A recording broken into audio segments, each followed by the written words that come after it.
자, 안녕하십니까? 응용수학 수업 시작하도록 하겠습니다. 자, 지난주까지는 여러분들이 컴퓨터 게임에 관계되는 이제 기하학적인 문제를 다뤄봤습니다. 근데 오늘부터는 무엇을 다뤄볼까요? 오늘부터는 변환, 1차 변환, 리니어 트랜스포메이션에 관해서 공부를 해볼 텐데 거기에 관계되는 것을 이제 한번 공부를 해보도록 합시다. 무엇은 말이냐면 1차 변환이 무엇인가, 그 변환에는 어떤 것들이 있는지 먼저 확인해 보고, 그거 1차 변환을 잘 표현할 수 있는 것이 매트릭스 행렬을 사용해서 그 변환을 표현할 수 있다는 것을 얘기를 할 거고, 그리고 1학기 때 공부했던 선행대수학에서 공부했던 내용들을 좀 반복한다는 차원에서 변환을 하더라도 그 방향이 바뀌지 않는 벡터, 아이겐 벡터를 정의를 다시 하고, 그럼 아이겐 벡터, 아이겐 밸류를 구하는 방법에 대해서 공부를 해보겠습니다. 그런데 그리고 또 무엇을 어디에 관심을 가져볼 수 있냐면 아이겐 밸류들 중에서 제일 큰 아이겐 밸류를 어떻게 찾을 것인가라는 문제, 그런 문제를 다뤄보면서 제일 마지막 부분에는 아이겐 벡터 디컴포지션, 주어진 행렬 시메트릭 매트릭스를 세 가지 벡터의 아주 간단한 행렬로 이제 행렬의 곱으로 표현할 수 있다라고 하는 것을 이제 공부하는 시간 오늘 하도록 하겠습니다. 다시 정리해 보면 1차 변환에 관해서 공부하고, 아이겐 벡터 공부하고, 일반적으로 대칭 행렬을 아이겐 벡터에 의해서 구성되는 세 가지 벡터의 곱으로 표현할 수 있다라는 문제에 관해서 공부를 해볼 거고, 그 다음 시간에는 뭐냐면 이것을 바탕으로 해서 PCA, 그 다음에 SVD에 관해서 공부를 하도록 하겠습니다. 자, 이제부터는 좀 사고의 전환이 필요합니다. 자, 어디로 간다? 행렬 쪽으로 가보겠다. 1차 변환과 행렬을 해볼 테니까 이제 다 같이 한번 따라 해볼까요? 자, 화면 공유할 테니 좀 시간이 걸립니다. 마음의 준비를 하시고.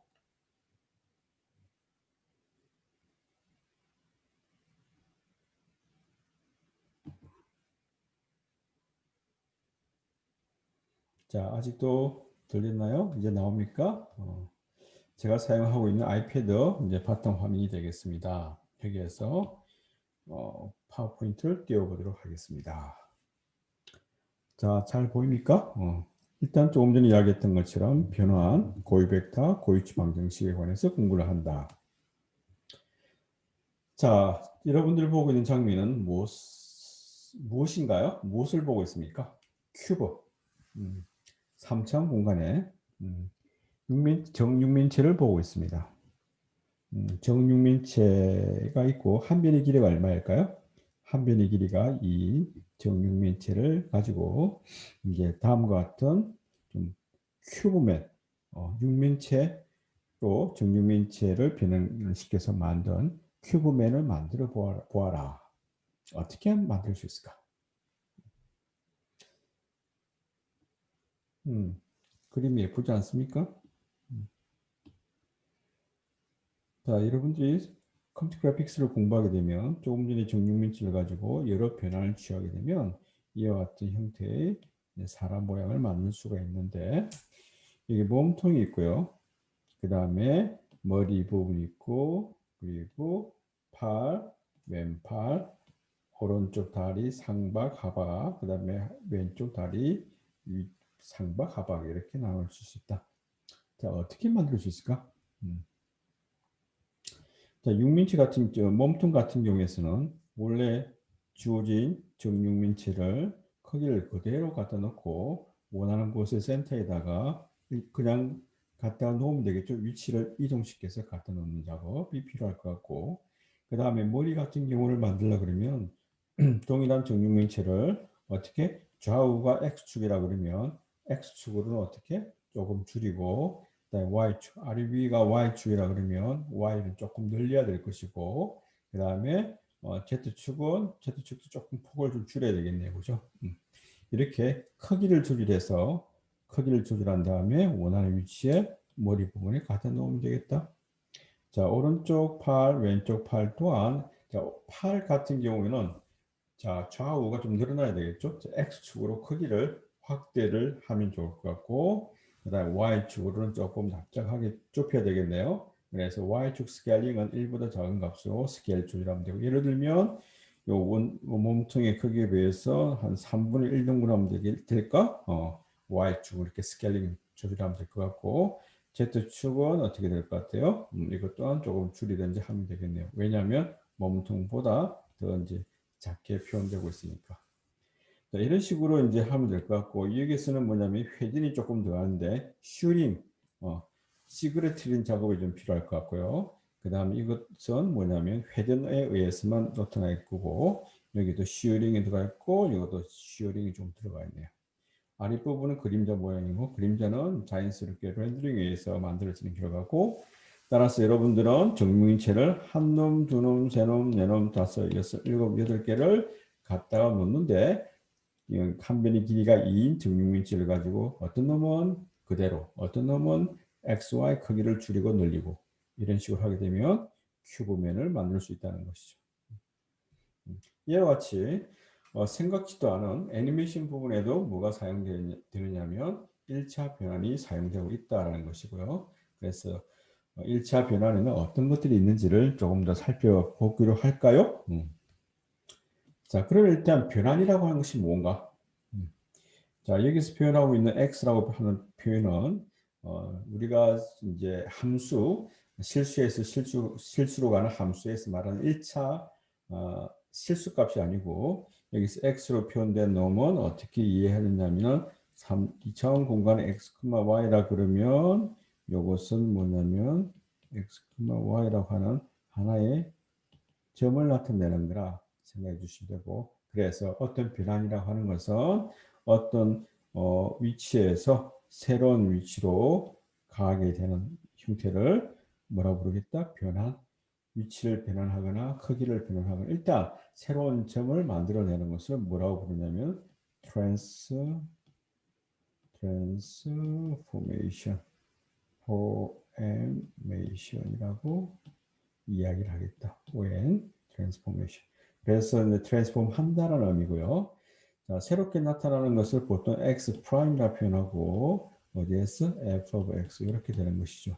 즉 2차원 공간 R2에서 지금 R2 공간으로 가는데 어떤 x라는 점을 f라는 함수를 통해서 새로운 점 x 프라임 보낸다 라고 하는 것은 x 프라임은 f of x라고 표현되겠다. 이렇게 이해를 한번 해볼까요?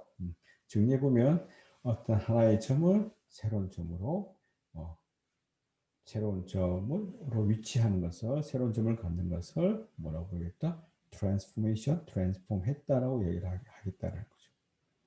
그러면 만약에 이 주어진 점들이 이렇게 연결되어 있다라 그러면 여기서도 연결돼 가지고 어떻게 이렇게 될 수도 있겠죠. 어떻게 이거는 이제 지워야 되나?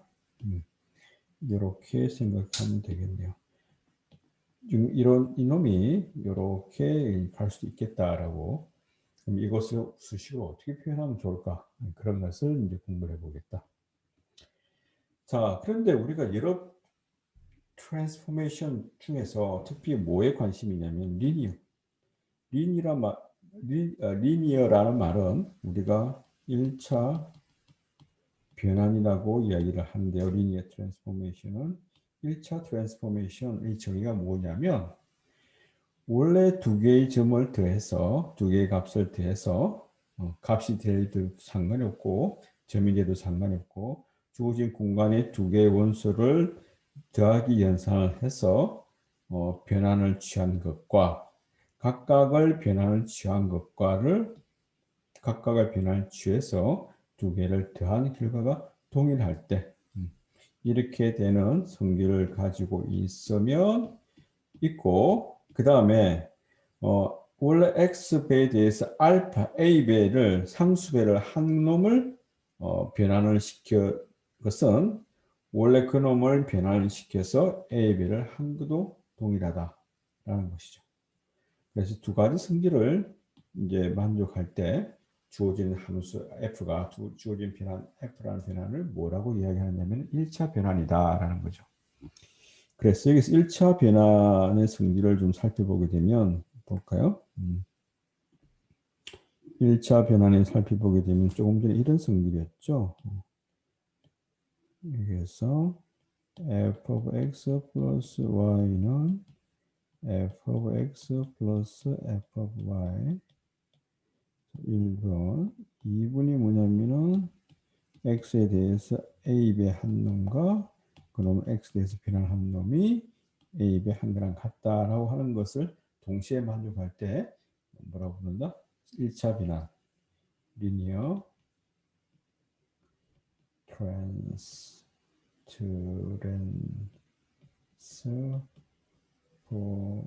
트랜스포메이션이라고 한다 그랬는데 질문이 뭐냐면 자 x가 0이라고 원점은 어디로 그러니까 x, y에서 원점을 나타낸 이 O라고 하는 것이 어디로 어떤 점으로 갈까? 혹시 알 수 있을까요? 자, 지금 어떤 점으로 가느냐면 자, 0이라고 하는 것은 0 플러스 0을 비해서 상관없죠? 원점과 원점은 상관없고 1번 성질에 의해서 이게 뭐가 되느냐면은 각각을 나누어서 변화를 하더라도 같다 그랬고 따라서 이렇게 나눠 쓰게 되면 뭐가 되느냐면 f of 0는 f of 0가 오른쪽에는 f of 0가 몇 개 있다? 2개 있다. 그럼 이걸 다시 넘기면 뭐가 될까요? 1 f of 1 equal 이런 식이 되겠죠. 뭐냐면 이걸 넘기게 되면 2f of 0에서 f of 0를 빼면 f of 0 되고 그놈이 좌변이 0이 되겠죠. 따라서 우리가 얻은 게 뭐냐면 1차 변환이기만 하면 원점은 변환이 된다 안 된다? 안 된다. 원점은 그 자리를 꼭 지키고 있어야 되겠다는 것이죠. 그래서 여러분들 생각에 어떤 보통 1차 직선 같은 이렇게 원점을 지나는 이런 변환이 1차 직선으로 나타나는 것이 뭐냐면 1차 변환의 이해가 되겠다라고 생각할 수 있겠습니다. 즉 무슨 말이냐면 F라고 하는 것이 1차에서 1차로 가는 경우는 원점을 지나는 직선만 1차 변환의 이해가 되겠다. 예를 들면 f of x가 2x 플러스 1은 1차 변화는 사실은 원래는 아니에요. 1차식이긴 하지만 1차 변화는 아니라는 것. 자, 2차원 공간에서 움직이는 R2에서 R2로 가는 놈이 있는데 어떻게 될 것인가 일반적으로는 잘 모르지만 이게 0 원점이라고 하는 것은 1차 변환이기만 하면 원점으로 그대로 유지하겠다라는 성질은 지금 알아내었고 나머지들에 대해서는 어떻게 될지 한번 살펴보자라는 겁니다. 자, 그래서 리니어 트랜스포메이션에는 이제 보통 여기서 말하는 크기 변환, 크기를 스케일링하는 변환이 있고, 로테이션, 회전, 그 다음에 평행 이동.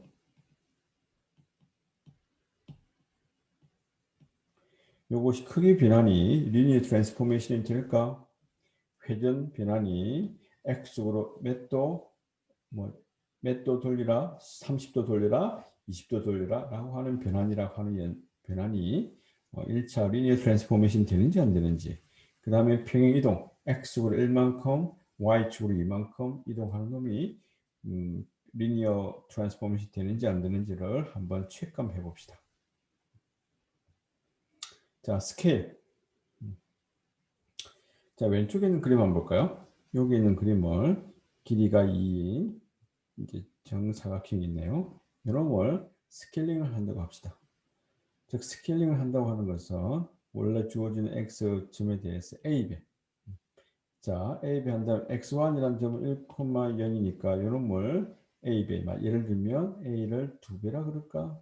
a라고 하는 놈을 2라 그러면 뭐가 될까? 여기 2,0이었죠. x1이 2,0을 두배하게 되면은 어떤 값으로 갈까요?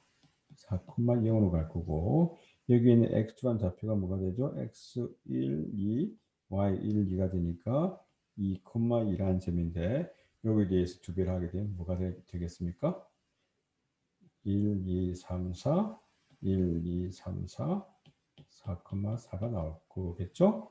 같은 방법으로 여기서는 뭐가 되겠다? 0,4가 될 거예요.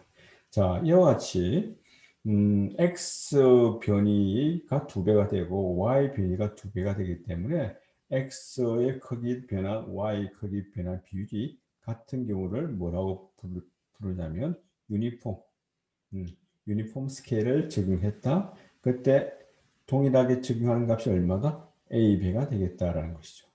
자, 그 반면에 의륜적으로 아래쪽으로 변화가 가 있다는 것은 뭐냐면, 자, 보다시피 X축으로는 어떻게 크기를 그대로 유지하고 이만큼 유지하고 Y축으로는 몇 배? Y축으로는 두 배가 되겠네. 즉, 한 축으로만 크기 변화를 시킨 것이기 때문에 이름하여 이놈을 유니폼이라고 이야기를 하겠다.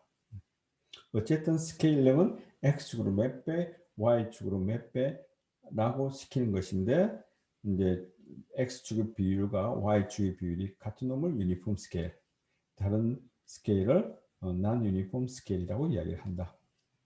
자, 그러면 질문이 뭐 있죠? 스케일이 리니어 트랜스포메이션이 되는지를 물어보는 거죠. 자, 볼까요? 원래 주어진 벡터가 뭐냐면 X 벡터예요. 색깔을 노랗게 해볼까? X 벡터. 자, 이 놈을 A, B 한 놈을 AX가 될 거예요. AX를 어떻게 한다? 오케이. X를 변환하게 되면은, 이제 변환해서 스케일 하게 되면은 이 두 배가 되면 여기가 오겠죠. 됐나요?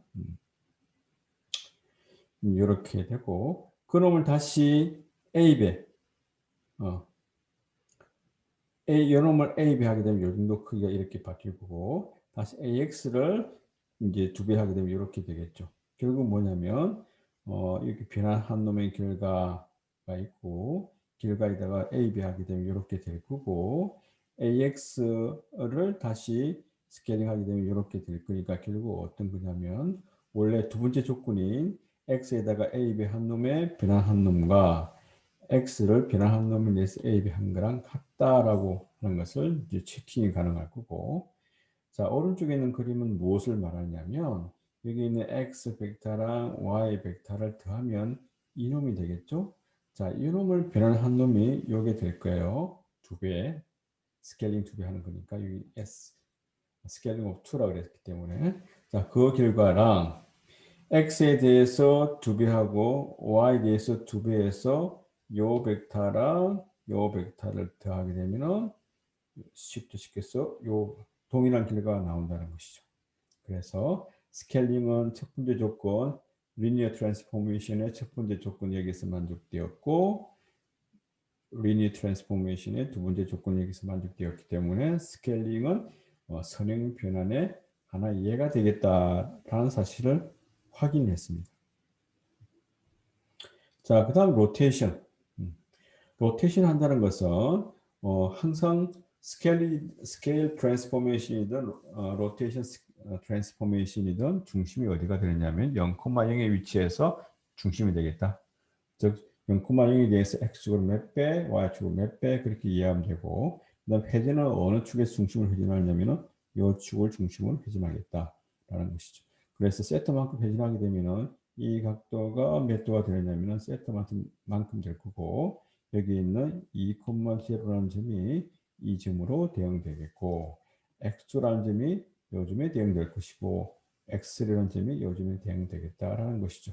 즉 이렇게 0,0을 중심 픽싱시키고 이렇게 회전하는 의미가 되겠죠. 따라서 여기 있는 각도도 몇 도? 세타가 될 거예요. 여기 있는 각도도 세타가 될 거고. 그리고 우리가 각도를 잴 때는 반시계 방향으로 각도가 양의 방향이고 시계 방향으로 돌리는 것은 음의 방향이라고 약속을 하고 합시다. 자, 그런데 이와 같이 로테이션은 어떤 운동으로 이해할 수 있냐면은 그 길이를 그대로 유지하면서 한 바퀴 도는 형태가 로테이션이지 않을까? 라는 거죠. 그래서 서큘러 모션에 해당된다. 크기는 변화가 있다 없다? 크기의 변화는 없어요. 그래서 원래 벡터 어떤 x를 나타내는 점이 있으면 점이 원래 원점으로부터의 거리는 회전을 하고 난 이후에도 원점으로부터 거리랑 동일하다. 왜? 원점을 중심으로 회전을 할 거니까 그 원점까지의 거리는 그대로 유지가 될 수밖에 없겠죠. 각도만 바뀐다라고 생각하면 됩니다. 자, 각도가 바뀌는 이와 같은 회전이라고 하는 로테이션은 리니어 트랜스포메이션 되는지 한번 확인해 볼까요? 자, 왼쪽 그림은 뭘 의미할 것 같아요? 왼쪽 그림은 봅시다. 왼쪽 그림 같은 경우에서 아까 A 우리가 뭐 어떻게 한다고 그랬지? 오케이. 원래 주어진 X에 대해서 회전을 하게 되면은 이렇게 될 거예요.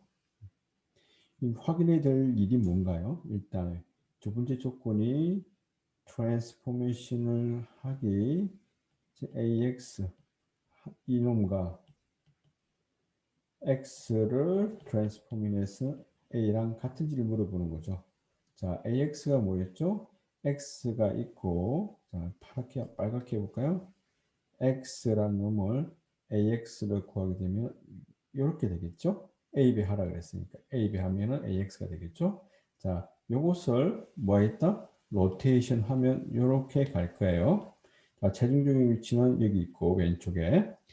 자, 그 다음에 오른쪽에 있는 식은 X를 트랜스포메이션 했다. 지금 트랜스포메이션이 어떤 트랜스포메이션이다? 로테이션 하는 트랜스포메이션이니까 X를 회전하게 되면 이렇게 갈 거예요. 이건 초록색으로 할까? 이놈은 초록 이렇게 회전을 하겠죠? 자, 이 상태에서 AB를 한번 해볼까? AB를 한 거, 아까 있는 빨간 거랑 같네? 동일한 지점에 부딪히니까 선행 변환의 두 번째 조건을 만족하겠다. 자, 그 다음에 첫 번째 조건이 뭐 있죠? x 더하기 y를 먼저 구해보고, 자, x가 뭐였나? x를 요걸 이렇게 생각하고, x, y를 이렇게 생각하면, 파랗게 해야 되나? x가 여기 있고, x, y가 여기 있으면 더하면 뭐가 되겠죠? 요놈이 지금 x 더하기 y가 될 거야. 자, 요놈을 어떻게 하겠다? 지금 회전을 시켜보는 거죠. 회전을 시킨 놈이 요 길이가 되겠고, 그 다음에 이제 조금 전에 해야 될 일이 뭐죠? 각각을 회전을 시킨 놈과 각각을 회전을 시킨 놈을 더해도 어떻게 될까? 즉, x를 회전하게 되면 이제 빨갛게 표현해 볼까? 여기가 있을 거고, y를 회전하게 되면은 여기가 있을 거예요. 맞나? 여기가 있겠죠? 그래서 얘랑 더하게 되면 뭐가 되겠다? 요놈이 되겠죠. 동일한 위치에 이제 대응되게 된다는 것이죠. 따라서 로테이션 또한 선형 변환이 되겠다라는 겁니다. 자, 그 다음에 관심사가 뭐냐면 평행 이동되는 것이 선형 변환이 될 것인가라는 건데, 자, B만큼 B라고 하는 것은 예를 들면 X축으로 뭐 x1, y축으로 y1 가라 그러면 즉 x축으로 x1만큼 가고 y축으로 y1만큼 가라고 하는 것은 전체적으로 쭉 시프트 되는 거잖아요. 자, 그런데 여기서 알다시피 0,0의 원점은 요점으로 대응되잖아요.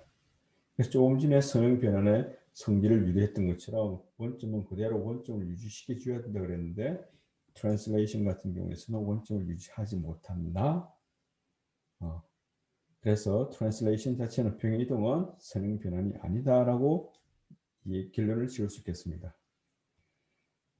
조금 전에 설명을 하더라도 요 TP를 보게 되면 자, X가 여기 있어요. Y가 여기 있어요. X랑 Y랑 더하게 되면 이렇게 되는데 요놈을 평행 이동하게 되면 요 정도밖에 안 가겠죠? 여기 가 있습니다.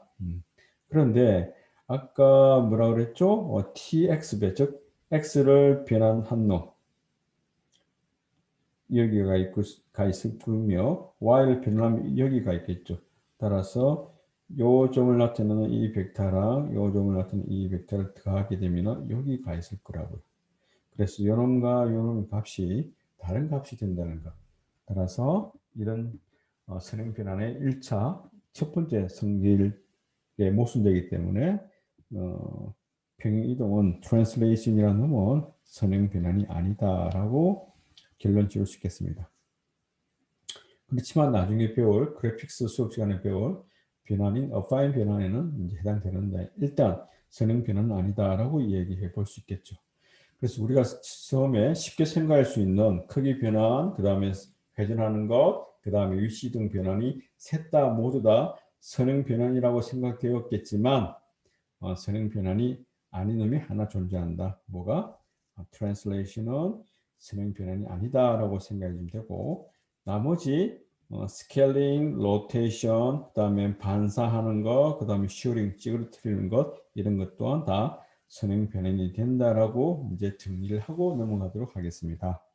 나머지 것들은 이제 3학년 때 다시 공부하기로 하고요. 자, 그렇다면 이제 문제가 뭐냐면 선행 변환을 어떻게 표현할 거냐? 표현. 선행 변환을 어떻게 표현하는 것이 좋을까? 해답은 행렬로 표현하겠다.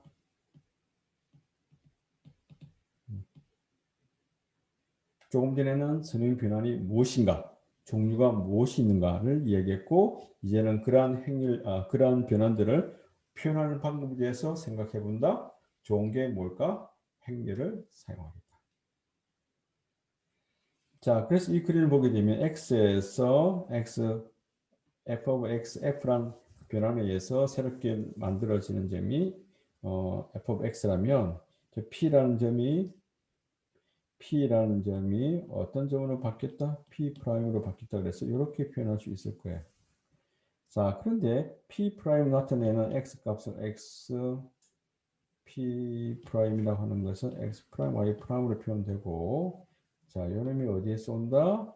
P라는 점에서 온다. X, Y에서 오는데 자, X 프라임은 X랑 Y의 1차식의 조합으로 나타나게 되어 있고 왜 1차 변수에 관해서 1차식으로 되어야 되는 거니까 그 다음에 Y 값 또한 X랑 Y의 1차식으로 나타내는 것이 선형 변환의 일반식이다. 따라서 이놈을 곰곰이 살펴보니 뭘로 표현할 수 있냐면은 행렬의 곱으로 표현할 수 있겠다. 2x2 행렬이 되고 오른쪽에 있는 것은 점을 나타낼 때는 컬럼 벡터 2x1의 컬럼 벡터로 표현 가능하다. 즉 여기 있는 1차 변환의 식을 행렬의 곱으로 표현이 가능하다라고 생각할 수 있겠다. 그럼 결국 뭐다? 행렬 A가 무엇을 나타낸다? 그 변환 T를 나타내는 식이라고 이해할 수 있겠네요.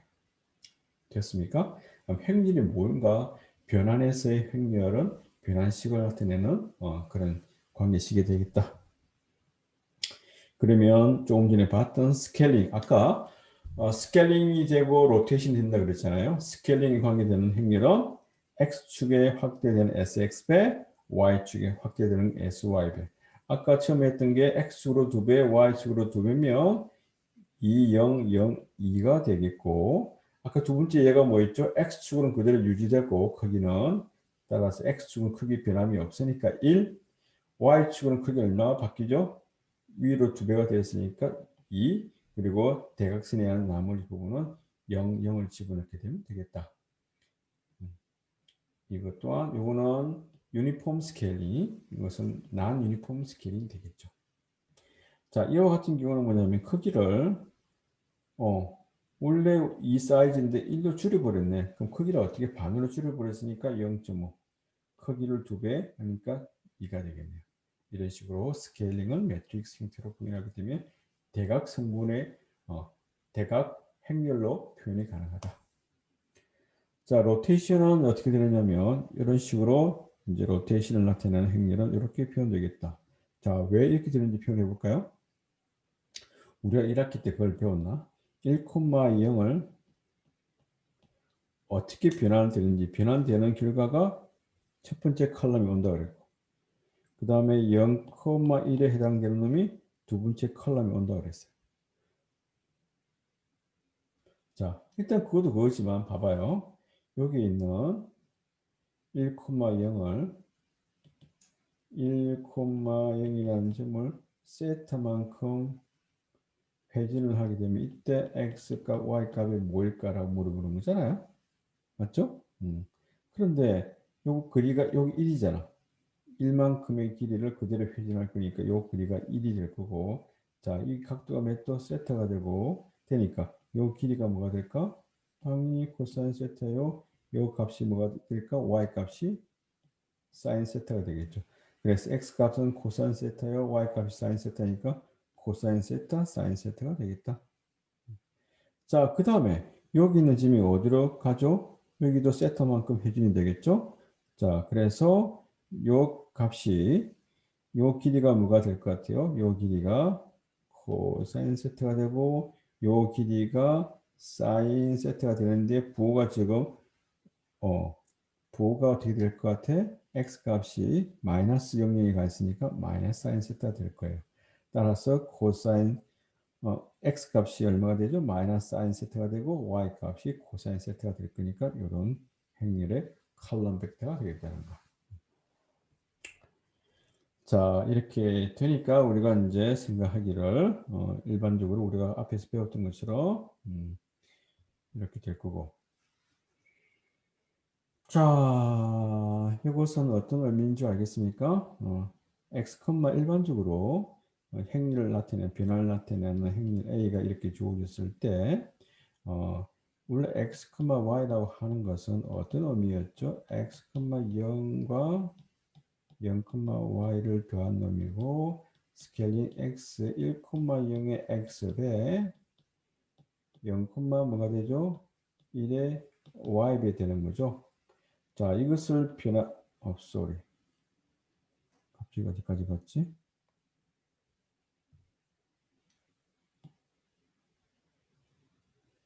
여기 있나요? 오케이. 그래서 여기가 될 거고, 그래서 아까 이야기하려고 했던 게 뭐 있죠? x, y라고 하는 놈이 x의 1, 0, 그 다음에 y의 0, 1인데 여기에다가 트랜스포메이션 취하게 되면 트랜스포메이션에 x의 1, 0, y의 0, 1 되고 상수 x 앞으로 나가고 그 다음에 t 1,0 y t에 0,1 1,0이 어디로 간다 그랬죠? 앞에 있는 a, c로 간다 그랬고 그 다음에 y는 0,1은 어디로 간다고? b, t로 간다 그랬으니까 x배 플러스 y 이런 식으로 표현을 할 수 있다는 것이죠. 다시 말하면 x를 1,0이 가는 놈이 a, c에 가게 되니까 이곳에 x배 그 다음에 0,1이 대응되는 곳이 b, d이고 이 결과에 대해서 y배 한글로 이해하시면 되겠다. 요 그림은 이제 요 놈이 뭐가 되죠? 행렬 A가 되는 거고 마이너스 1,2니까 어떤 의미냐면 X축이 이걸 표현을 노란 X축이 여기 있고 Y축이 여기 있죠. 자, 마이너스 1,2는 자, 1,0은 자, 초록색이 어떻게 바뀔까요? 1,0은 여기는 3,1이기 때문에 3,1로 변환이 될 거고 그 다음에 여기 Y축에 해당하는 0,1은 어디로 간다 그랬죠? 1,2로 가니까 어디가 원점이지? 오케이. 1,2가 아직 안 갔나? 오케이. 1,2가 이렇게 되겠죠. x1 가고 y가 2 가는 이렇게 대응되겠죠. 자, 여기 대해서 몇 배? 마이너스 1배 하게 되면은 요 벡터를 마이너스 1배 하면 반대 방향을 갈 거고 그 다음에 이 노란색으로 해야 되구나. 여기에 마이너스 1 갈 거고 그 다음에 파란 게 여기 어디였죠? 원래 이 벡터에 대해서 2배가 되니까 요것에 2배를 가면 여기 되겠죠. 그래서 얘랑 더하게 되면 뭐가 된다? 요 벡터가 되겠다라는 것이 최종 결과가 되겠습니다. 자, 그래서 일단 그런 변화를 그림으로 한번 설명해 봤고 1학기 때 그 동영상 한번 다 더 보면 좋을 것 같네요. 자, 그래서 여기서 관심 있는 게 뭐냐면, 행렬을 변화를 나타내는 행렬 A가 있고, 그 다음에 이것이 변화는 관계되는 수식이었죠. 여기서 알고 싶은 게 뭐냐면, 자, 노란색을 한번 볼까요? 노란 벡터를 보게 되면, 이렇게 구성되어 있는 노란 벡터는 변화를 하고 나니까 어떻게 되느냐면, 이렇게 가더라는 거예요. 근데 원래 주어진 오리지널은 이렇게 벡터인데, 이 방향에서 이 방향으로 바뀌어 버렸네. 그래서 XY 벡터 방향과 X 프라임, Y 프라임이 어떻게 되겠다? 같은 방향이 아닌 다른 방향으로 돌아버리는 거예요. 그럼 이 방향은 변화를 하고 난 후에 노란색의 벡터는 변화를 하고 난 다음에 방향이 이렇게 바뀌게 되니까 뭔가 좋은 벡터는 아닌 것 같아. 근데 또 만약에 이렇게 생긴 즉 x축 1가고 y축으로 마이너스 1만큼 가는 이 빨갛게 표현해 아니야 파랗게 표현해 볼까? 하얗게 표현해 볼까? 요 벡터를 생각해 보니까 이 벡터 같은 경우는 변화를 하더라도 요렇게 되어버리네. 크기만 변환되고 따라서 원래 벡터랑 변환하고 난 다음에 벡터가 뭐가 되겠다? 같은 방향이다. 원래 벡터에 대해서 변환을 하고 난 결과의 벡터가 원래 벡터랑 방향이 같고 크기만 달라지는 거네. 변환 결과가 원래 벡터에 대해서 방향 크기만 다르고 방향이 같다. 그럼 이런 벡터가 좀 뭔가 의미 있는 벡터 아닐까? 행렬 변환을 하고 나더라도 방향이 안 바뀌는 그런 벡터를 우리가 뭐라고 부르냐면은 고유 벡터라고 하겠다. 행렬 A의 고유 벡터. 변환을 취하더라도 방향이 안 바뀌더라. 참 좋은 거다. 그럼을 기준점으로 정할까? X축, Y축 대신에 그 축을 기본 축이라고 생각하면 좋지 않을까? 라는 것이죠. 자, 어쨌든 여기 나온 것처럼 주어진 행렬에 따라 즉 행렬 A가 주어졌으면 변환을 의미하는 행렬 A가 주어졌을 때 A, B, C, D 주었을 때 변환을 하고 난 후에도 방향이 바뀌는 벡터가 있고 방향이 바뀌지 않은 벡터가 있는데 어떤 벡터가 좋을까라고 물어봤을 때 방향이 바뀌지 않는 벡터가 여러모로 쓸모가 있겠더라. 그래서 방향이 바뀌지 않는 벡터 이런 관계식을 만족하는 X 벡터를 뭐라고 부르냐면 고유 벡터라고 그러겠다. 거기에 대응되는 크기 변화 몇 배 증가되는지 방향은 같고 그 다음에 크기가 조금 바뀐다 그랬죠. 그 바뀌는 크기를 뭐라고 부르냐면 고유치 또는 아이겐 밸류라고 이야기를 하겠다. 그럼 됐나요? 그래서 일단 행렬 A가 주어졌을 때 행렬 A가 주어졌을 때 행렬에 의해서 행렬 A라고 하는 것은 하나의 변환을 나타낸다 그랬고 변환을 취하고 나더라도 행렬을 곱한 결과가 어떤 벡터인지 x인지 모르겠지만 이 x에다가 A 행렬에 의해서 변환을 시켰다. 변환시킨 결과예요. 얘는 변환시킨 이 결과는 원래 x라는 벡터랑 방향이 같더라. 평행하더라. 방향이 같더라 말은 평행하더라 말 대신에 어떻게 쓸 수 있지? 같다라고 놓고 실수배. 그래서 ax equal 람다 x 이런 관계식을 만족하는 이 방정식을 만족하는 x를 뭐라고 부르겠다? 고유 벡터. 이 방정식을 만족하는 이 숫자 상수값을 뭐라고 부르겠다? 고유치라 그러겠다. 따라서 고유치, 고유 벡터는 한 팀인가 물어본다면 한 팀으로 나오겠다. 왜? 동시에 이 식을 만족해야 되니까. AX는 람다 X. 얘랑 어떤 한 번에 이 식을 만들게 되니까 람다가 나온다면 그게 맞는 x가 나오고 그게 맞는 x가 있다면 그게 맞는 람다를 구하겠다. 한 팀이 되겠다.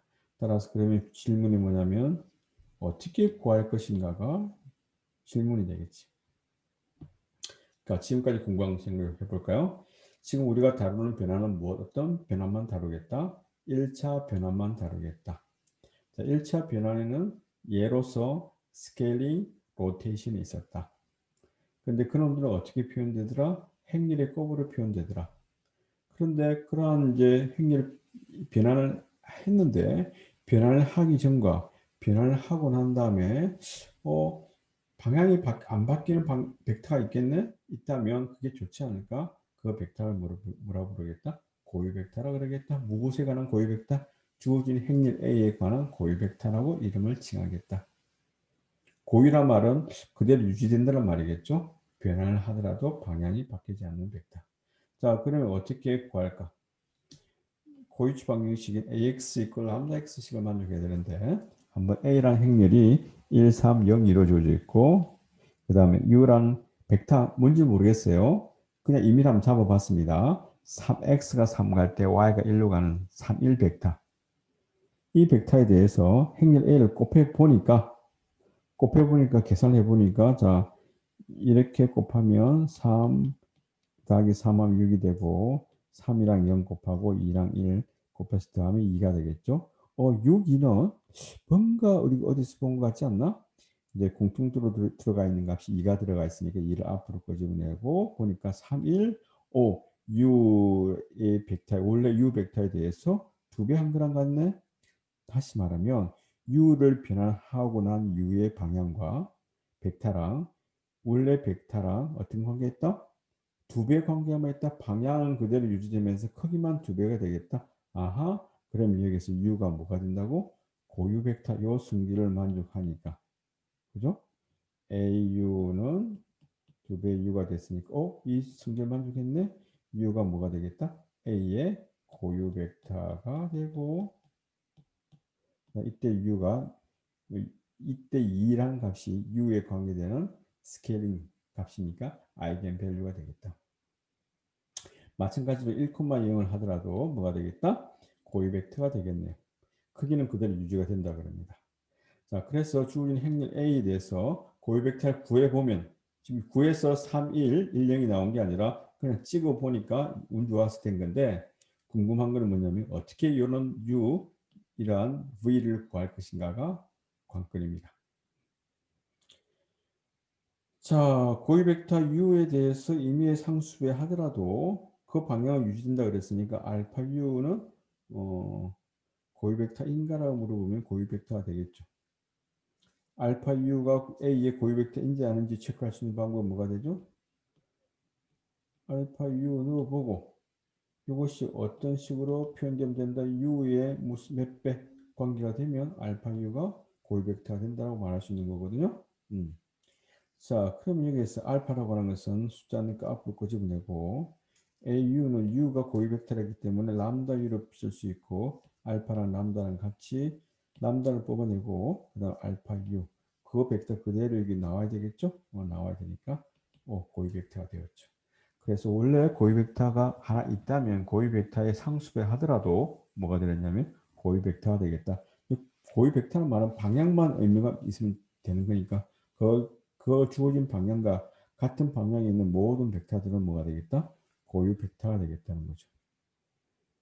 그럼 그 고유 벡터에 있는 그쪽 방향에 있는 어떤 벡터를 더하더라도 계속 그 방향을 유지할 거니까 그 자체가 뭐가 되느냐면 고유치 람다에 대해서 하나의 전체 고유 공간을 만들 수 있겠다는 것이죠.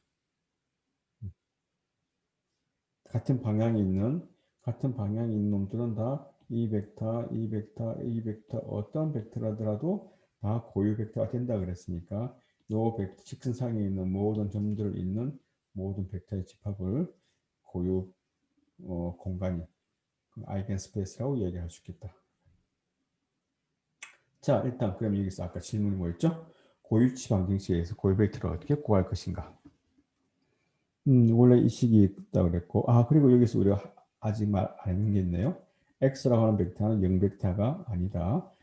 방향이 있어야 된다 그랬죠. 고유 벡터 문제가. 변화를 하더라도 방향이 바뀌지 않는 거였으니까 방향이 있으면서 방향이 안 바뀌는 게 주어진 문제가 되겠죠. 그래서 0 벡터는 제외하겠다라는 거고, 그래서 람다 x라고 하는 것이 람다는 숫자고 x는 뭐였죠? 뭐 예를 들면 2,2에서 1이 되겠죠. 요 자체가 행렬이 아니죠. 행렬이 아니기 때문에 람다에다가 x에다가 아이덴티티 행렬을 곱해도 상관이 없겠죠. 그래서 요 놈이 뭐가 되냐면은 람다 곱하기 0 람다가 될 거고 x 벡터가 될 것이며 좌변에 있는 놈은 a of x가 되겠죠. 그럼 여기도 행렬 2x2 행렬이고 여기도 2x2 행렬이니까 a 빼기 람다 0 람다가 될 것이고 요놈의 x의 0이 될 겁니다. 됐나요? 그래서 뭐가 되냐면은 a 마이너스 람다 i라고 하는 놈이 행렬이 있고 이놈의 x 이퀄 0 행렬이 되겠다라는 것인데, 자 여기서 우리가 이제 관심을 가질 게 뭐냐면, 자 요 의미를 잘 이해해 봅시다. 조금 전에 x가 뭐가 아니었죠? 0 행렬이 아니라 그랬어요. 0 벡터가 아니라 그랬어요. 자 이놈을 이름하여 b라고 넣어볼까? bx 이퀄 0인데 만약에 이거 한번 볼까? 넘어가서 볼게요. 행렬 bx 0 여기서 봅시다. b라고 한 놈은 2x2 행렬이고 x라고 하는 놈은 2x1이고 0 행렬은 0, 0으로 구성되어 있는 2x1 행렬입니다. 자, 이놈이 2x2 행렬이기 때문에 만약에 if b의 인버스가 존재한다면 양변에다가 b의 인버스를 곱해 보겠습니다. b 인버스 bx b의 인버스 0벡터. 자, 좌변은 뭐가 될까요? 분배 법칙 써서 괄호를 이렇게 묶고 우변은 계산을 해버립시다. 어떠한 벡터에 대해서 0벡터를 곱해도, 어떤 행렬의 0벡터를 곱해도 다 0 벡터가 될 거고, 자 좌변은 뭐가 되죠? 좌변 요놈이 아이덴티티가 될 것이고, 그 다음에 여기서 i랑 x 아이덴티티를 곱하면 자기 자신이 된다 그랬고, 결론은 뭐가 나오냐면 x가 0 벡터가 나와버렸어요. 그런데 앞선 이야기하기를 아이겐 벡터 이야기할 때, 고유 벡터 이야기할 때는 0 벡터가 되면 된다 안 된다? 안 된다고 그랬습니다. 따라서 이놈이 모순, 이렇게 가정하는 것이 모순이 발생한다. 그러므로 결론은 뭐냐면은 B의 인버스가 존재하지 않는다. B의 인버스가 존재하지 않는다는 말은 뭐야? B의 행렬식이 얼마? 이놈의 행렬식이 여기서 0이 된다는 결론을 얻었다. 따라서 B라고 하는 놈은 A-람다 I이기 때문에 이놈의 행렬식이 얼마? 0이다. 이것이 고유값 찾는 핵심 아이디어가 되겠다. 고유 벡터를 찾는 핵심 아이디어.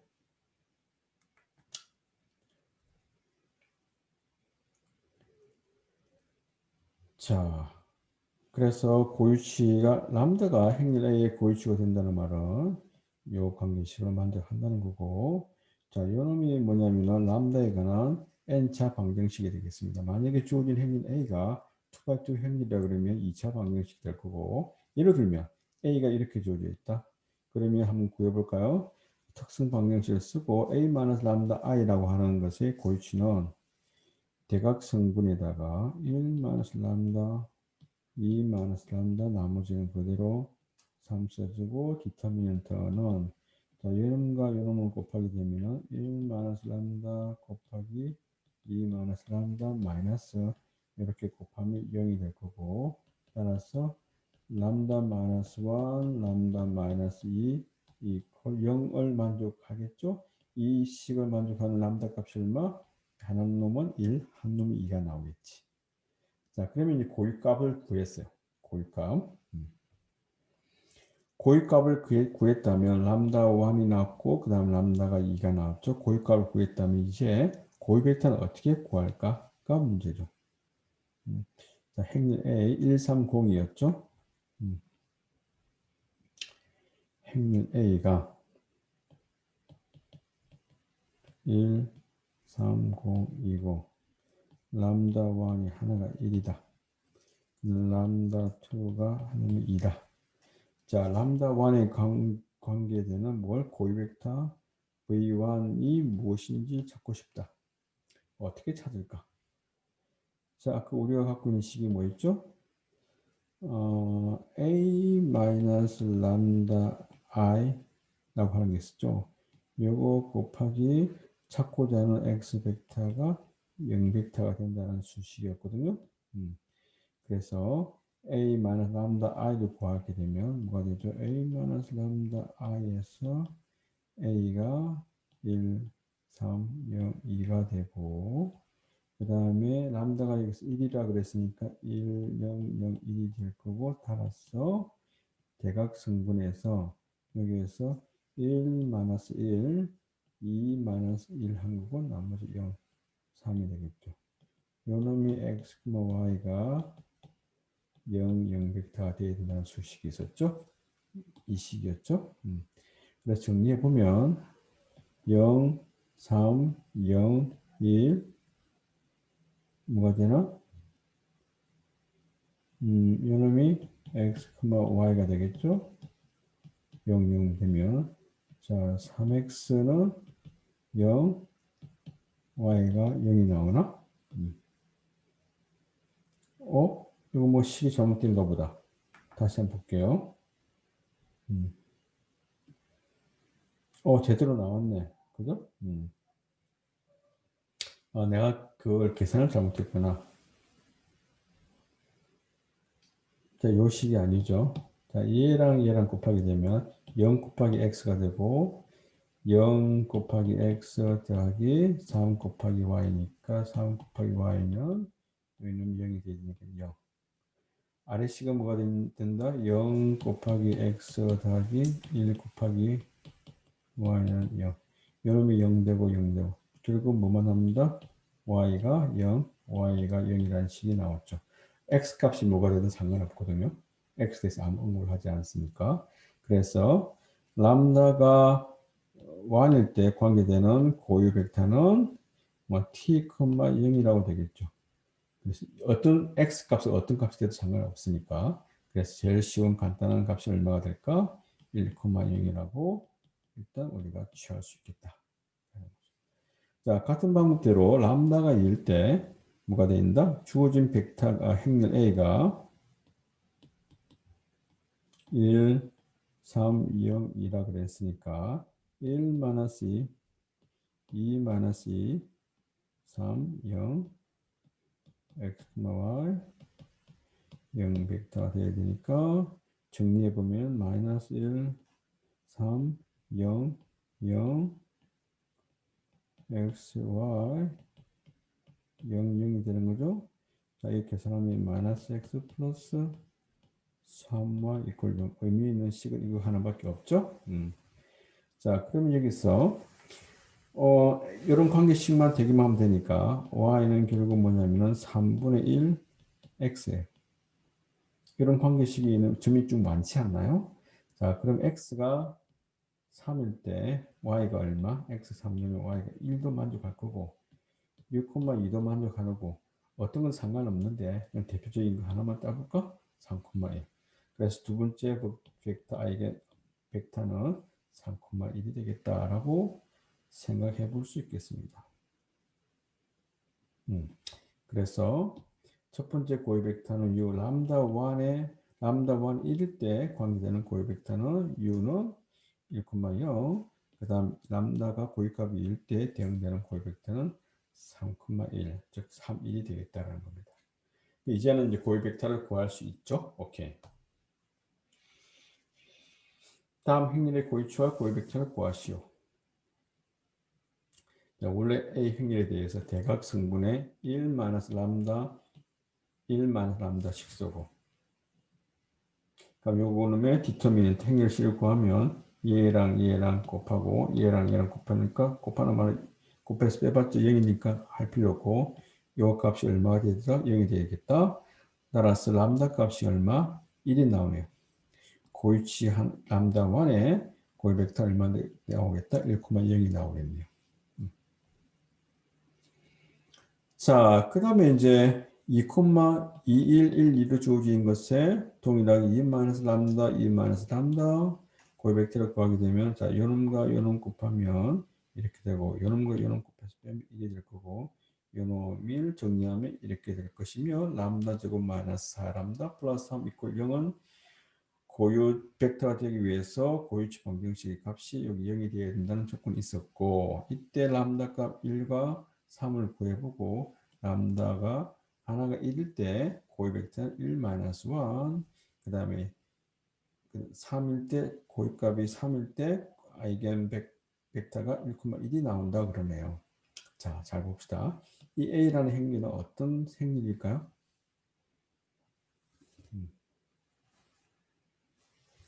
자, 일단 이 행렬이 보통 보게 되면 대칭 행렬이네. 시메트릭.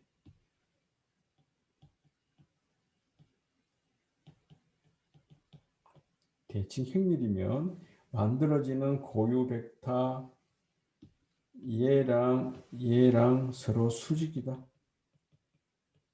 주어진 두 벡터가 수직인지 아닌지 어떻게 체크하죠? 내직을 취하면 되지.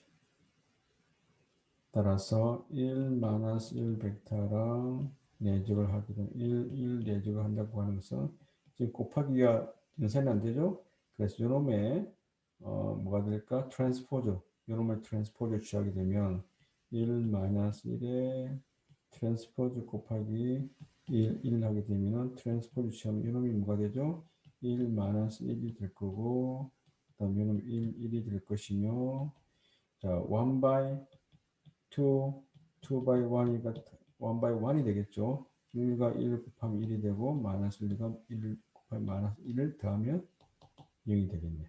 따라서 두 벡터를 내색하니까 수직이 되겠다. 자, 정리하면 주어진 행렬이 대칭 행렬이면 만들어지는 고유 벡터들은 서로 수직이더라. 오, 굉장히 좋은 성질 있지 않나? 자, 그런 사실을 하나 알았고 그 다음에 고유치 벡터가 3x3 행렬이 주어졌을 때 고유값을 구하게 되면 한 놈은 1이요, 한 놈은 3이요, 한 놈, 중근이 생기네요. 자, 중근이 생길 때는 어떻게 할 것인가? 뭐 그런 문제를 지난번에 아마 시험을 쳤던 것 같긴 했네. 오케이. 자, 그리고 이제 1학기 때 공부했던 걸 한번 더 리뷰하게 되면 행렬 A가 빨갛게 표현해 볼까요? 행렬 A가 서로 다른 고유치를 가진다면 거기에 관계되는 고유 벡터들은 1차 독립이다. 1차 독립이니까 참 좋겠네. 서로 영향을 안 받겠네. 1차 독립인 그 아이겐 벡터를 어떻게 하겠다? 베이시스로 잡으면 되겠네. 기저로 잡으면 되겠다. 다시 말하면 X축, Y축처럼 그놈을 축으로 잡으면 되겠네. 왜 좋을까? 고유 벡터는 어떤 성질이 있다 그랬죠? 변화를 하더라도 방향이 안 바뀐다 그랬죠. 그러면 행렬 A가 주어졌을 때 고유값을 구해보고 그놈이 다 서로 다르다면 거기에 나온 벡터들은 뭐가 될까? 서로 독립이고 만약에 주어진 행렬이 대칭 행렬이라면 다 수직으로 독립이라는 사실을 유도할 수 있겠다. 그래서 대칭 행렬의 고유치가 다르면 그에 대응되는 고유 벡터들은 지표한다. 이놈이 굉장히 중요하겠다라는 거죠.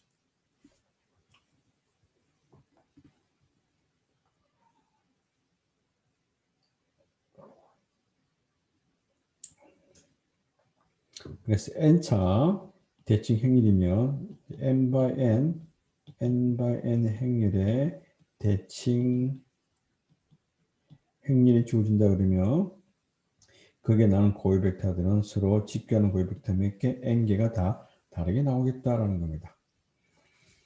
그래서 A가 대칭 행렬이면 A의 고유치는 다 실수값이 나온다. 다시 말하면 모든 문제가 뭐냐면 대칭 행렬이면 고유 벡터들은 서로 직교하고 그게 고유 벡터들은 고유값들은 서로 실수값으로 나온다. 라는 걸 얘기하고 있습니다. 자, 요것은 그냥 스킵하고 넘어가 되고요. 네. 자, 그래서 질문하기를 n차 행렬에는 n개의 고유 벡터가 존재할 수 있는데 모든 고유 벡터가 다 구해야 될까? 특정 고유 벡터를 구해야 한다면 어떤 고유 벡터가 의미가 있을까? 만약에 1000 by 1000이 있으면 이게 대칭 행렬이 좋은 행렬이라 그러고 대칭 행렬이라 그러면 1000개의 고유 벡터가 나오고 1000개의 고유값이 나오는데 천차원 행렬 말되나? 나오는데 이거 다 일일이 다 찾아야 될까? 그래서 그 다음 던질 수 있는 질문이 뭐냐면 제일 큰 고유치가 뭔가 의미 있지 않을까? 고유치 중에서 고유값이 제일 큰 거. 고유값 중에서 제일 큰 고유값을 어떻게 찾을까라고 하는 것이 거듭 제곱 방법이 되겠다. 그 다음 두 번째 질문이 뭐냐면 고유값 중에서 내가 생각에 1000개 중에 3.6이라는 숫자는 내가 정한 거예요. 이 3.6에 제일 가까운 고유값이 뭐가 있을까? 그것을 찾고 싶다. 특정한 참수에 대해서 제일 가까운 고유값을 찾을 수 있을까? 거기에 대한 해답법이 역거듭 제곱 방법이고 제일 큰 고유치를 뽑아내는 방법이 거듭 제곱 방법이 되겠다라는 겁니다. 자, 여기 나오는 내용들은 이제 수학의 한 분야인 수치 해석 분야. 여러분들이 지금 응용수학 수업 시간에 배우고 있는 대부분의 내용들은 뭐냐면 수치 해석 교재에 나와 있는 내용들을 쭉 다루고 있습니다. 아닌 경우도 물론 있지만 대부분이 다 수치 해석에 관계되는 거다. 그래서 고유치 중에서 제일 큰 놈은 거듭 제곱 방법에 의해서 찾고 그 다음에 임의 상수에 제일 가까운 고유치를 구하라 그러면 역거듭 제곱 방법을 찾는다. 자, 거듭 제곱 방법에 대해서만 이야기를 해보도록 할게요. 한번 좀 수업이 얼마나 됐지? 오케이, 가봅시다. 거듭 제곱 방법은 람다가 한번 봅시다. 질문. 람다가 행렬 A의 고유치고 U가 행렬 A의 고유 벡터 그러면 이렇게 쓸 수 있다고 그랬고 이럴 때 A의 제곱이라고 하는 건 다른 행렬이 만들 수 있겠죠? A랑 A를 곱해서 새로운 행렬을 한번 구해볼게요. A 제곱이라는 새로운 행렬의 고유치, 고유 벡터를 구할 수 있을까? 그러면 어떻게 구하면 되죠? A 제곱 A 제곱 U를 한번 넣어볼까요? U가 고유치라 그랬으니까 A 제곱의 고유 벡터라 그러면 어떻게 하는 거죠? 어떤 주어진 행렬 B가 있다. 이놈의 고유 벡터라 그러면 Bx는 람다 X가 되면 되는 거잖아. 그것처럼 B가 지금 뭐 있죠? A 제곱 X는 이라고 놓고 시작하는 거죠. 자, 그런데 U가 A의 고유 벡터이기 때문에 이 관계식을 사용하고 있기 때문에 이 식을 활용하는 것이 좋겠죠. 그래서 A 제곱 U를 어떻게 쓸 수 있다? A 곱하기 A로 따로 나눌 수 있고 자, 그러면 뒤에는 AU만 따로 보니까 이성질 있으므로 람다 U를 쓸 수 있고 람다가 실수이기 때문에 앞으로 끄집어 나가고 AU를 쓸 수 있는 다시 또 AU는 뭐가 되죠? 람다 U가 되겠지. 그래서 결국 람다 제곱의 U가 되고 그러므로 결론은 뭐냐면 A의 제곱에 대한 고유 벡터는 그대로 U가 되고 단지 뭐만 달라지겠다? 고유값만 람다 제곱으로 바뀌겠더라. 그럼 K제곱의 고유 벡터는 U가 되고 K제곱의 고유값은 람다 제곱이 되겠네요. 자, A의 인버스는 뭐가 될까? A의 인버스는 A의 마이너스 1승이라 생각할 수 있고 동일하게 U가 되고 아마 이것은 람다분의 1이 고유 값이 될 겁니다. 아마 시험 쳤나? 중간고사 때? 자, 이제 고유 거듭 제곱 방법에 대해서 공부를 해보겠는데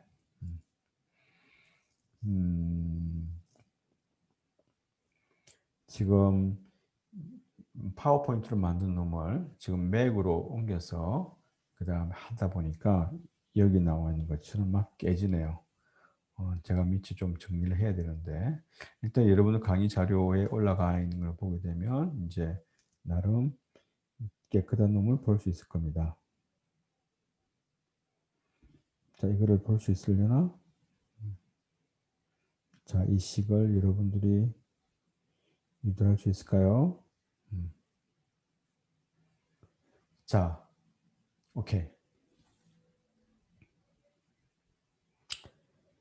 자, 일단 방법만 한번 알려드릴게요. 이걸 그렇게 깊이 있게 따라가진 않을 겁니다. 올해 이번 학기에는. 자, 일단 크기가 n인 행렬 a가 있다. 행렬 a가 있으면 이 n by n 행렬이란 말이고, 요것의 고역치를 갖고 있고 그에 대응하는 고유 벡터가 n개의 1차 독립인 벡터라고 한다면, 그때 우리가 이제 뭔지는 모르겠지만 고유값들이 n개가 있을 거고, 그 놈을 다 소팅을 해서 제일 큰 놈을 이름하여 람다 1이라는 이름으로 칭해 놓겠다. 그렇게 약속하는 겁니다. 그러면 지금 현재 하려고 하는 게 뭐냐면 람다 1이 무엇인가를 찾자가 이제 해야 될 일이죠. 그래서 조금 전에 이제 생각했던 것처럼 이제 임의의 x0라고 하는 놈은, 자, x0는 고유 벡터도 아니고 그냥 임의의 벡터예요. 임의 초기 벡터, 예를 들면 뭐라?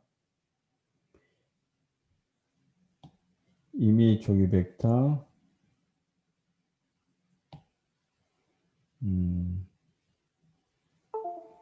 임의 초기 벡터, 예를 들면 x0를 뭐 1, 0, 0, 0, 0, 0, 0 이렇게 뭐 n by 1에 제일 처음에 값만 1로 넣고 구성해도 상관이 없습니다. 이미 이제 엑셀은 벡터를 넣고 여기다가 a k승 k가 뭐 3이 될 수 있고 4가 k가 1일 때는 a k승 곱한 놈을 xk라 그러겠다. 여기다 a를 한번 곱하게 되면 여기다가 a 곱한 놈은 1, 0, 0, 0 하나 곱하게 되면 이 놈을 뭐라고 그러겠다. x1, x2라는 놈은 a의 제곱에다가 조금 전에 x0인 1, 0, 0, 0, 0 벡터를 곱한 놈을 x2라고 놓겠다. 이런 식으로 xk를 이제 놓아 봅시다. 그럼 초기 벡터는 다음에 고유 벡터의 선행조합으로 표현할 수 있죠. 무슨 말이냐면 이놈이 고유 벡터들이 아까 이야기하기를 1차 독립이라 그랬고 1차 독립인 벡터의 임의의 벡터는 1차 독립인 벡터가 베이스가 될 것이며 이놈의 선행조합으로 표현이 가능하다라고 1학기 때 공부를 했습니다. 자, 이런 식으로 이제 어떻게 각각에 대해서 뭐 U1을 AK 곱한 놈을 이렇게 잡을 수 있겠죠. AK에서 하게 되면 아까 뭐라 그랬죠? UI라고 하는 놈이 고유 벡터라 그랬고, 그러면 고유 값들이 람다 K승이 될 것이고, 이렇게 다 바뀔 수 있을까요? 그래서 XK라고 하는 것은 이렇게 된다고 그랬고, 그래서 XK 또한 어떻게 되느냐면 XK는 어떻게 된다고 그랬죠? X0가 이렇게 표현되는 놈을 AK에서 곱하게 되면 이렇게 표현되겠죠. 자, 이런 식으로 쭉 식을 정리하다 보면 XK는 이런 식으로 정리가 될 겁니다. 자, 이렇게 정리가 되었고, 그럼 여기서 한 가지 우리가 알아야 될 게 뭐냐면 람다 1이 제일 크다 그랬으니까 람다 1분의 람다 2는 람다 1분의 람다 2는 크기가 1보다 작을 거예요. 람다 1분의 람다에는 당연히 1보다 작겠죠. 오케이. 요놈이 이제 제일 큰 값이 되긴 되겠네요. 자, 이런 식으로 쭉 전개해서 이제 식을 쭉 전개해 가다 보면 베타 K라는 놈을 이렇게 잡고 계산을 쭉 해보면 이렇게 정리가 될 겁니다. 자, 여기까지 그냥 쭉 넘어가다 치고. 자, 이런 식으로 정리했을 때 베타 K라는 놈이 이렇게 정리가 되는데, 이때 우리가 한 가지 알아야 될 일이 어떤 게 있냐면 베타 K라고 하는 놈이 요식 정리가 다 돼버리고 뭐가 되느냐면, 왜냐하면 요놈이 1로 요놈이 다 0으로 갈 거고 요놈이 이제 다 0으로 가니까 뭐만 남냐면 요놈만 남거든요. 요놈과 요놈은 캔슬 아웃 되고 요놈이 K승이고 이건 K 플러스 1승이니까 하나 차이 나겠죠. 람다와 값이.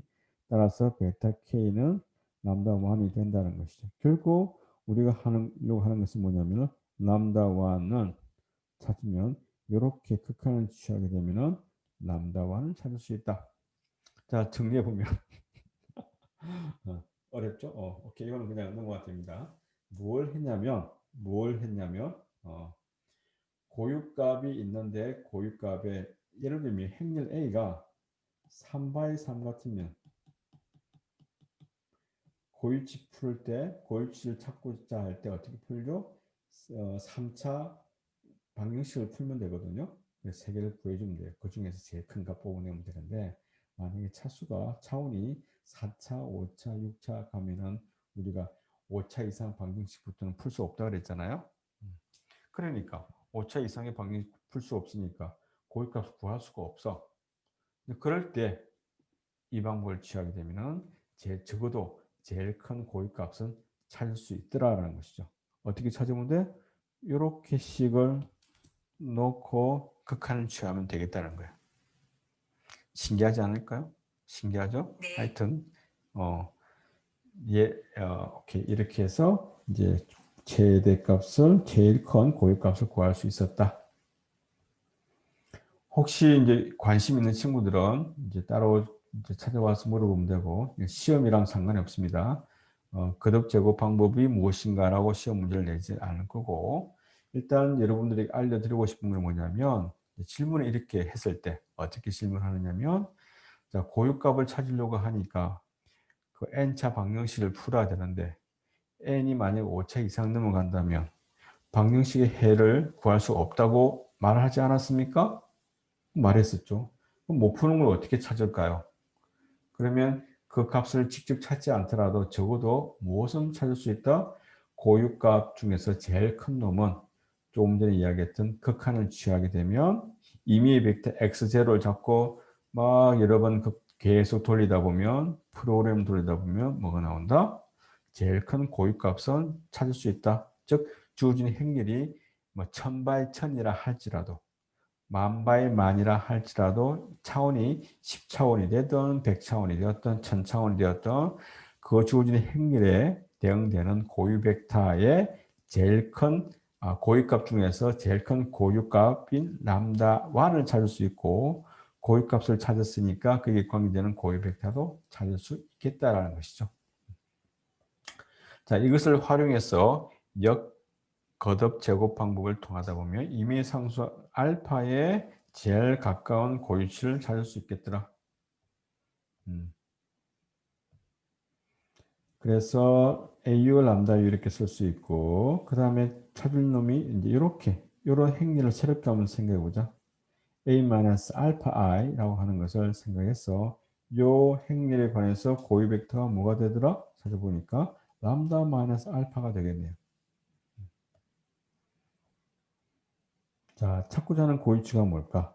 제일 가까운 놈이니까 여기 제일 작은 거 아닌가요? 제일 가깝다는 말은 요 값이 가깝다는 말이니까 요 값이 제일 작아야 되겠지. 람다 값들 여러 개 중에서 람다랑 알파가 제일 가까운 놈, 요 놈의 차이가 제일 작은 거니까 뭐가 되겠다? 요 값들 중에 제일 작은 값을 찾으라. 아까 제일 큰 값 찾았죠? 제일 작은 값을 어떻게 찾죠? 역수를 취해주면 되지. 여기 제일 작다면 역수로 취하면 제일 크게 되겠지. 제일 큰 걸 아까 찾는 방법 했잖아. 이런 식으로 구하게 되면 뭐가 되겠다?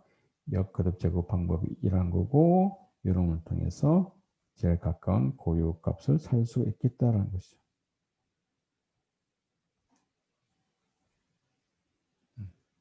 자, 조금 전에 한 거는 이런 게 있다라는 것만 생각하고 자, 여기서 이제 관심 있는 것은 뭐냐면 아이겐 벡터 디컴포지션 이놈이 중요하다.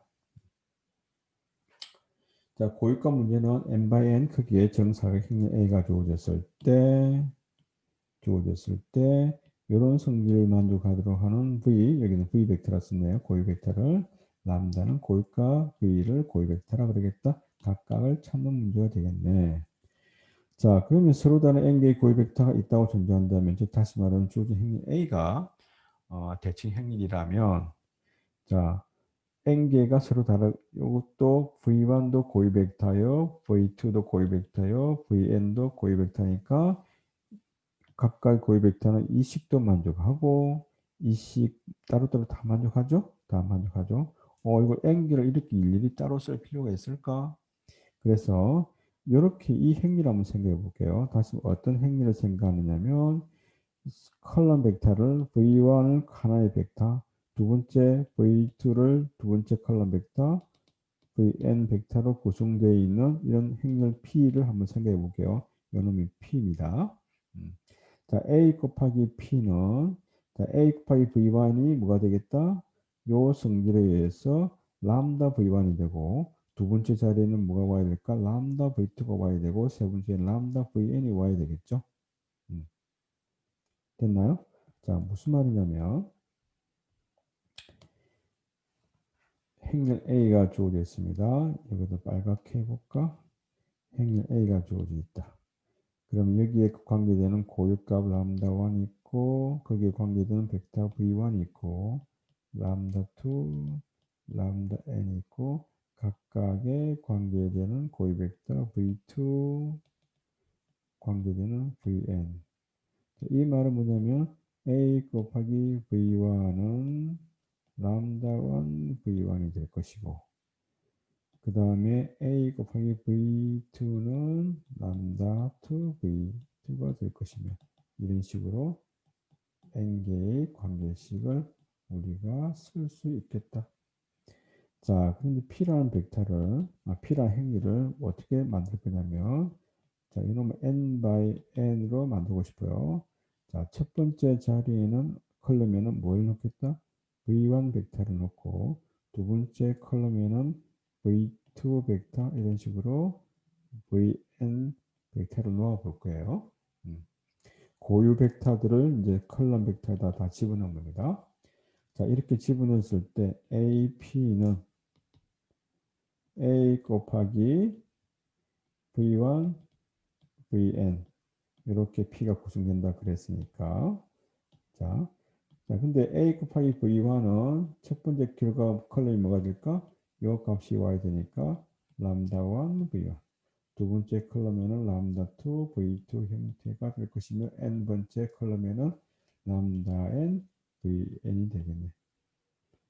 자, 이것을 행렬의 곱으로 표현해 보니까 뭐가 되겠냐면 V1만 남기고 V2 남기고 VN 남겼을 때 이놈을 람다1, 람다2 대각성분의 람다 값을 집어넣고 나머지 영백하게 되면 자, 요거 곱하기 요거 곱하기 요거 이런 식으로 계산하게 되면은 이런 컬럼 벡터가 나오도록 계산이 됩니다.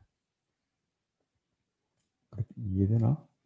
자, 얘가 쭉쭉쭉 곱하고 얘 곱하게 되면은 얘만 제일 처음에 있는 값만 살아남죠. 그 다음에 두 번째 줄에 대해서 또 곱하면 뭐가 되죠?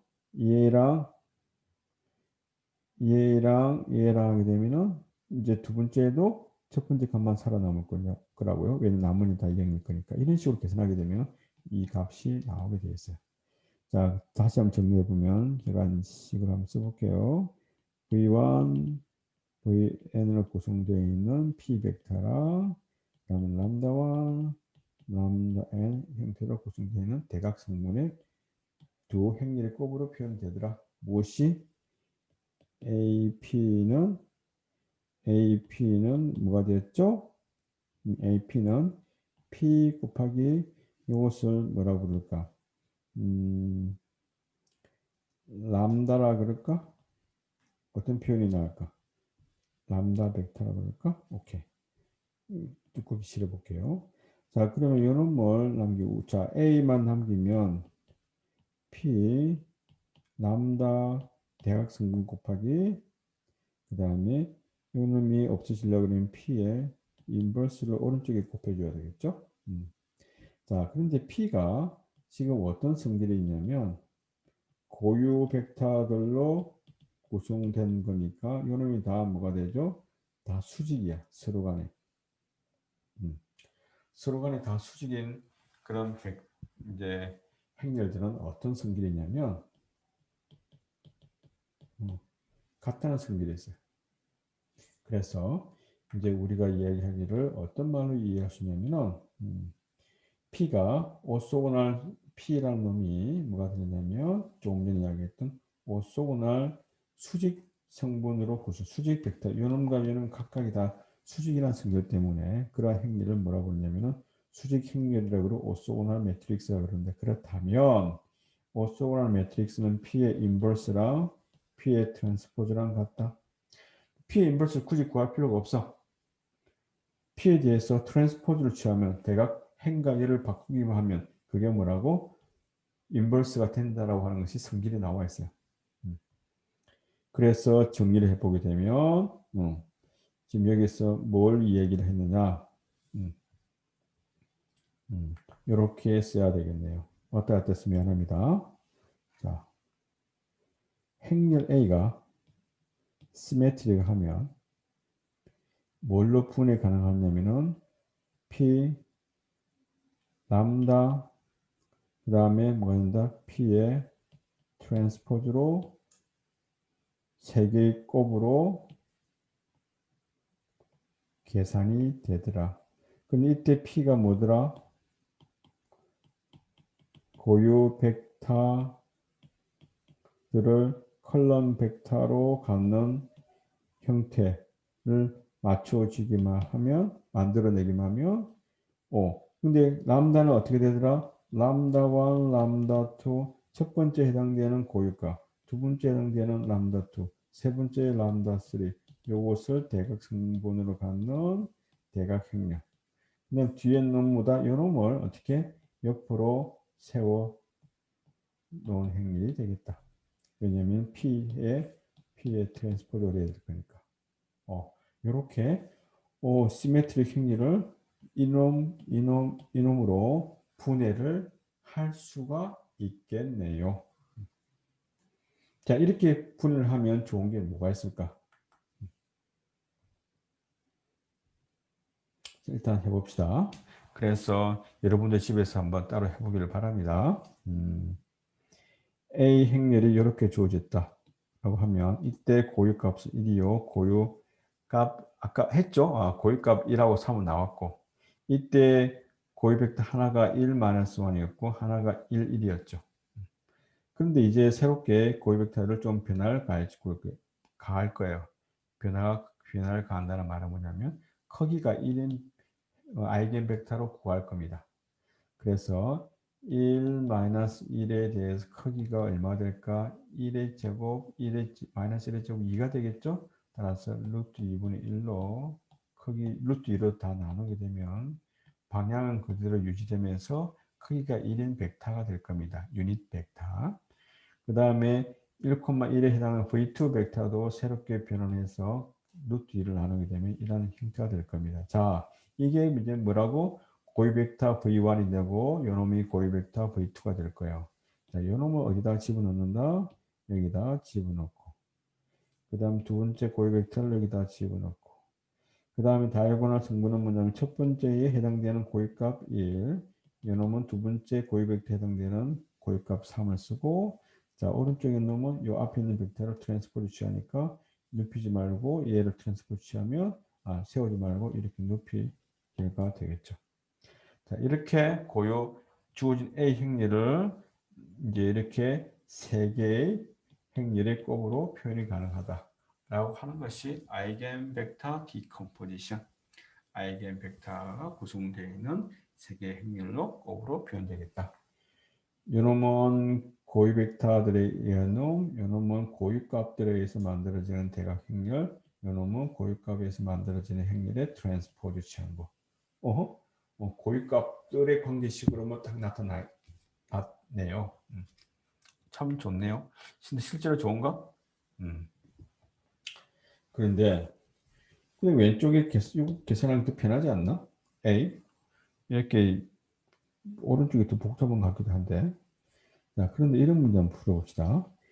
2, 1, 1, 2로 되어 있는 이 주어진 행위 A에 지금 뭘 물어보냐면 A에 2020년을 계산하라. 근데 이거 2020번 답 2019번을 곱하기를 할 수 있을까? 못할 거 아니야. 그 대신에 어떻게 하면 된다? 이렇게 한번 계산을 해보자는 것이죠. 즉 A 행렬을 P 람다 P의 트랜스포즈로 표현이 가능하다면 A의 2020승은 A 곱하기 A를 몇 번? 2020번 곱하기로 하면 될 거고, 자, 각각 A가 뭐라고? P 람다 P 트랜스포즈. 두 번째도 P 람다 P 트랜스포즈. 자, 이거 몇 번? 2020번. 이렇게 다 한번 써볼까? 자, 그런데 이게 이제부터 어떤 일이 발생되냐면, 얘랑 서로 분배법칙 써볼까? 다시 말하면, P 람다 쓰고, 얘랑 P 트랜스포즈 P. 그 다음에 가운데 람다. 그래서 여기 있는 거, P 트랜스포즈 P. 그 다음 또 뭐가 있다? 람다. 이런 식으로 쭉 나오고, 제일 끝에 P 트랜스포즈 P. 그 다음 제일 끝에 뭐가 있다? 람다 P 트랜스포즈가 있다. 자, 여기 뭐가 되겠다? I. 여기가 I가 되겠다. 왜 그러냐면은 P의 트랜스포즈는 P의 인버스랑 같다고 했으니까, 이놈이 아이겐 수직인 행렬이기 때문에. 따라서 어떤 결론이 나오냐면 P 곱하기 람다 곱하기 람다가 있고, 그 다음에 마지막에 P의 트랜스포즈. 결국 요놈이 몇 번이냐면 2020번이 있어요. 자, 그래서 A의 2020성 지수성 얼마의 지수를 하더라도 뭐가 되느냐면은 람다의 2020성이 돼. 자, 그럼 여기서 람다의 2020성이라고 하는 것은 람다가 뭐라고? 1, 0, 0, 아까 3으로 구성되어 있죠. 여기에서 2020성이라고 하는 것은 1의 2020성이 되고 0, 0, 3의 2020성이 되므로 결국 어떤 값이 되느냐면 1, 0, 0, 3의 2020성 이런 식으로 나오겠다는 거죠. 이제 P가 어떻게 루트 2분의 1 마이너스 루트 2분의 1 루트 2분의 1 루트 2분의 1이었고 1, 0, 0, 3의 20, 20승 되고 루트 2분의 1을 마이너스 트랜스포즈 취하면 부호가 바뀌겠죠. 이렇게 루트 2분의 1 루트 2분의 1이 이것을 계산해서 나오면 뭐가 되겠다? A의 2020승이 된다는 것이죠. 됐나요? 자, 그래서 여러분들이 이제 오늘 한글 정리해 봅시다. 변화는 1차 변환이 있고 1차 변환의 성질이 무엇인지를 기억하고 1차 변환에는 스케일링, 로테이션은 들어가지만 트랜슬레이션, 위치 이동은 1차 변환이 아니다. 그 하나 하고 그럼 1차 변환을 어떻게 표현할 건가? 행렬의 곱으로 표현하겠다. 했었죠? 행렬의 곱을 표현하다 보니까 행렬의 곱에서 중요한 게 뭐냐면 변환을 하고 나서도 축을 찾고 싶은데 X축, Y축 그거보다는 변환을 하고 나서도 방향이 안 바뀌는 축이 있겠네. 그놈을 기본축으로 잡는 것이 좋지 않을까. 그놈이 어떤 방향, 어떤 벡터다 이름하여 고유 벡터라고 그러겠다. 그러면 변환이 있으면 뭘 생각한다? 고유 벡터를 찾는 문제가 있겠다. 그래서 A 행렬마다 고유 벡터를 구해야 되겠는데 고유 벡터 중에서 제일 큰 거, 작은 거, 제일 큰 거를 찾는 것도 중요하겠다. 왜 큰 게 중요한지 조금 이따가 이야기할 겁니다. 자, 그런 문제가 있고, 그럼 고유 벡터를 찾게 되면 어떻게 한다? A 행렬을 고유 벡터의 고유 벡터를 컬럼 벡터로 둔 P라는 행렬 곱하기 고유값에 의해서 만들어지는 다이고널 행렬 곱하기 P의 트랜스포즈로 분해가 가능하겠더라. 이것이 오늘 공부한 최종적인 결과가 되겠습니다.